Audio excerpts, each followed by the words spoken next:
ডিসেম্বরে না হলে এদেশে আর নির্বাচন হবে না, বলছেন মির্জা আব্বাস।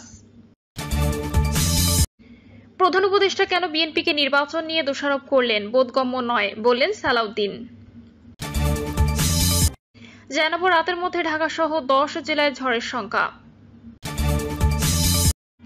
দেশের সব গণতান্ত্রিক দলই ডিসেম্বরে নির্বাচন চায়, বলছে 12 দলীয় জোট। এবং সর্বশেষ জানাবো পৃথিবীকে রক্ষায় 3-0 ক্লাব গড়ে তোলার আহ্বান ডক্টর ইউনূসের। শুনছিলেন সংবাদ শিরোনাম, এবারে বিস্তারিত। ডিসেম্বরে না হলে এদেশে আর নির্বাচন হবে না, বলছেন মির্জা আব্বাস। অন্তর্বর্তী সরকারের উদ্দেশ্যে বিএনপির স্থায়ী কমিটির সদস্য মির্জা আব্বাস বলেছেন, টালবাহানা করে নির্বাচনকে পেছানোর চেষ্টা করবেন না। আমরা খুব ভালো জানি ডিসেম্বরে নির্বাচন না হলে এদেশে আর কখনো নির্বাচন হবে না। এই বাংলাদেশ বিদেশি প্রভুদের হাতে পদানত হবে। এ সময় আগামী ডিসেম্বরের মধ্যে জাতীয় নির্বাচন দেওয়ার দাবি পুনর্ব্যক্ত করেন তিনি। মির্জা আব্বাস প্রধান উপদেষ্টা ডক্টর মোহাম্মদ ইউনূস বিএনপিকে তার মুখোমুখি করে নিয়েছেন বলে মন্তব্য করেন। আব্বাস বলেন, তিনি জাপানে বসে বিএনপির বিরুদ্ধে বিষোদ্গার করছেন। জাপানে বসে বলেছেন একমাত্র বিএনপি ডিসেম্বরে নির্বাচন চায়। এর জবাবে বলতে চাই, ডক্টর ইউনূস সাহেব, আপনি স্মরণ করে দেখুন ডিসেম্বরে নির্বাচনের কথা আপনি প্রথম বলেছেন। সম্প্রতি প্রধান উপদেষ্টার সঙ্গে বিএনপির বৈঠকের বিষয়টি তুলে ধরে আব্বাস বলেন, আমরা বাইরে চলে আসার পরে সন্ধ্যা 6টা বা 6:30টার সময় আপনার প্রেস সেক্রেটারি বলেছে জুন মাসে নির্বাচন হতে পারে। প্রেস সেক্রেটারি আর আপনি তো এক কথা নয়।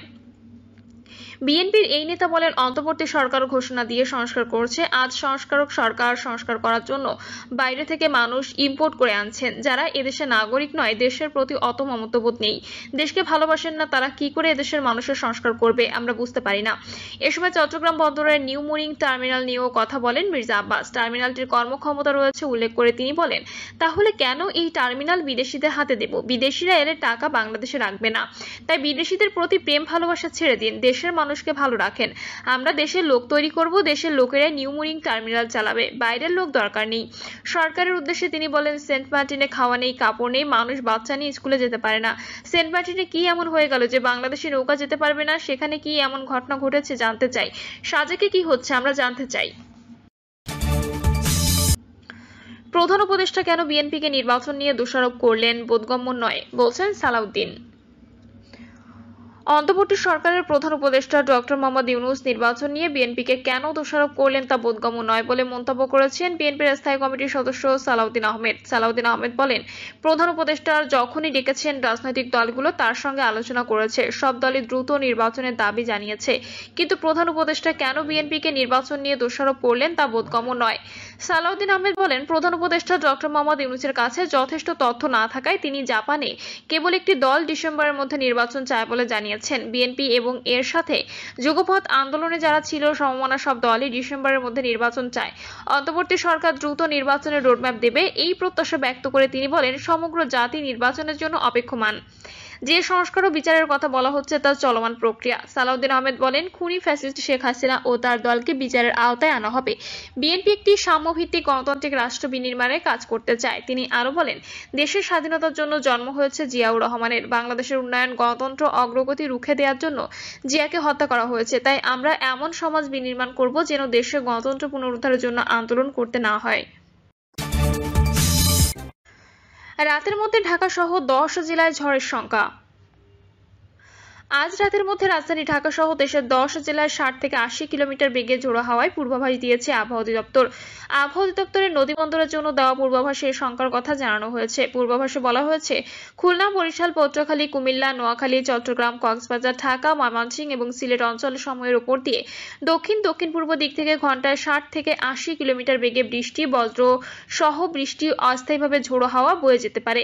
এসব এলাকায় নদীবন্দর সমূহকে 2 নম্বর নৌ হুঁশিয়ারি সংকেত দেখাতে বলা হয়েছে। পূর্বাভাসে আরো বলা হয়েছে, এছাড়া দেশের অন্যত্র একই দিক থেকে ঘন্টায় 45 থেকে 60 কিলোমিটার বেগে বৃষ্টি, বজ্র বৃষ্টি সহ স্থায়ীভাবে দমকা ঝোড়ো হাওয়া বয়ে যেতে পারে। এসব এলাকায় নদীবন্দর সমূহকে 1 নম্বর সতর্ক সংকেত দেখাতে বলা হয়েছে। দেশের সব গণতান্ত্রিক দলই ডিসেম্বরে নির্বাচন চায়, বলছে 12 দলীয় জোট। 12 দলীয় জোটের নেতারা বলেছেন 2025 সালে ডিসেম্বরে কেবল একটি দল নয়, দেশের সব দেশপ্রেমিক গণতান্ত্রিক রাজনৈতিক দলই নির্বাচন চায়। একটি অবাধ, সুষ্ঠু ও গ্রহণযোগ্য নির্বাচনই দেশের মুক্তি ও উন্নতির অভিমুখ নিশ্চিত করে। বারবার তা প্রমাণিত হয়েছে।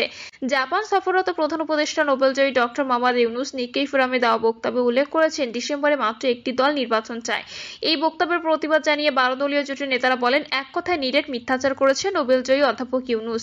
কেবল একটি দলই নয়, দেশের সব গণতন্ত্রপন্থী দল স্পষ্টভাবে গত 9 মাস ধরে ডিসেম্বরে নির্বাচন আয়োজনের কথা বলে এসেছে। বরং তিনি নিজেই কিছু মৌলবাদী, জনসমর্থনহীন, মুক্তিযুদ্ধ বিরোধী রাজনৈতিক দলকে পাশে নিয়ে নির্বাচনের প্রশ্নটিতে বিলম্বিত করার চেষ্টা করছেন। 12 দলীয় জোটের নেতারা বলেন, আমরা 12 দলীয় জোটের পক্ষ থেকে দফায় দফায় এই বছরের জুনের মধ্যে নির্বাচনের কথা বলেছি। দেশের প্রগতিশীল রাজনৈতিক দলগুলো বক্তব্য, বিবৃতি এবং প্রধান উপদেষ্টার সঙ্গে বৈঠকে বারবার এই কথা উচ্চারণ করেছেন। ডক্টর মোহাম্মদ ইউনূস হয়তো ভুলে যাচ্ছেন, তিনি কথার মারপ্যাচ দিয়ে তার গতি রক্ষা করতে পারবেন না, পদত্যাগের নাটক করেও পারবেন না। বাংলাদেশের জনগণ তার নাটকবাজি বুঝে গেছে। বিবৃতিতে বলা হয়, সম্প্রতি ডক্টর ইউনূস যেসব রাজনৈতিক দলের নেতাদের সঙ্গে বৈঠক করেছেন, তাদের মধ্যে অনেকেই স্বৈরাচারী সরকারের পদলেহনকারী এবং স্বৈরাচারী হাসিনার আঁচলের নিচে আশ্রয় গ্রহণ করেছেন। আমি ও ডামি নির্বাচন প্রতিরোধে তাদের ন্যূনতম কোনো ভূমিকা ছিল না। ভোট বর্জনের বিষয়েও তারা ছিলেন নীরব। এমনকি জুলাই আগস্টের ছাত্র জনতার আন্দোলনে তাদের কোনো ভূমিকা ছিল না। নিজের পায়ে চলতে পারে না এমন অনেকজন সম্পর্কবিহীন নেতৃত্বকে ডেকে নিতে গণতান্ত্রিক আন্দোলনে এবং গণঅভ্যুত্থানে সক্রিয়ভাবে অংশগ্রহণকারী দল ও নেতাকে অপমান করেছেন, অবজ্ঞা করেছেন। তার এই অশোভন আচরণে গণতান্ত্রিক আন্দোলনের সঙ্গে সম্পর্কিত দল এবং নেতারা ব্যথিত এবং দুঃখিত। বাংলাদেশের মানুষ 1971-1990 সালে এমনকি ফ্যাসিস্ট শেখ হাসিনার বিরুদ্ধে যে জীবনক্ষয়ী সংগ্রাম করেছেন, তার মূলে ভোট ও নির্বাচন ছিল উল্লেখ করে 12 দলীয় জোটের নেতারা বলেন, তিনি কূটকৌশলে ক্ষমতা প্রলম্বিত করার চেষ্টা করছেন। তার সঙ্গে রয়েছেন কয়েকজন উপদেষ্টা। তারা বলেন, আগামী ডিসেম্বরের আগে নির্বাচন করা সম্ভব। সেনাবাহিনীর পক্ষ থেকে নানাভাবে বিষয়টি সামনে এসেছে। আমরা চাই দেশের জনগণের দীর্ঘদিনের চাওয়া অন্তর্বর্তী সরকার পূরণ করবে। ডক্টর ইউনূসকে সরকারের দায়িত্ব দেওয়া হয়েছে অন্তর্বর্তী কাজ করার জন্য, স্থায়ী কোনো কাজ নয়। সংস্কার চলমান প্রক্রিয়া ন্যূনতম সংস্কার করে নির্বাচন করতে হবে। আগে প্রয়োজন নির্বাচনের শিডিউল ঘোষণা, পাশাপাশি চলবে ফ্যাসিস্ট আওয়ামী লীগের বিচার। ইতোমধ্যে তাদের কার্যক্রম নিষিদ্ধ করার মধ্য দিয়ে এই প্রক্রিয়া চলমান রয়েছে। অবিলম্বে নির্বাচনের রোডম্যাপ ঘোষণা করে দেশ মহাসংকটের হাত থেকে রক্ষা করার জন্য প্রধান উপদেষ্টার প্রতি আহ্বান জানান 12 দলীয় জোট নেতারা। তারা বলেন, না হলে দেশের মানুষ প্রতিরোধ গড়ে তুলবে। তখন তিনি মৌলবাদী ও জনবিচ্ছিন্ন রাজনৈতিক দলকে পাশে পাবেন না। তার পরিণতি যেন আফগানিস্তানের পালিয়ে যাওয়া প্রেসিডেন্ট মোহাম্মদ আশরাফ গনি আহমদজাইয়ের মতো না হয়। প্রিয় দর্শক, এই ছিল এখনকার সর্বশেষ সংবাদ। আপডেট সব সংবাদ পেতে চ্যানেলটি সাবস্ক্রাইব করে বেল আইকনটি ক্লিক করে রাখুন।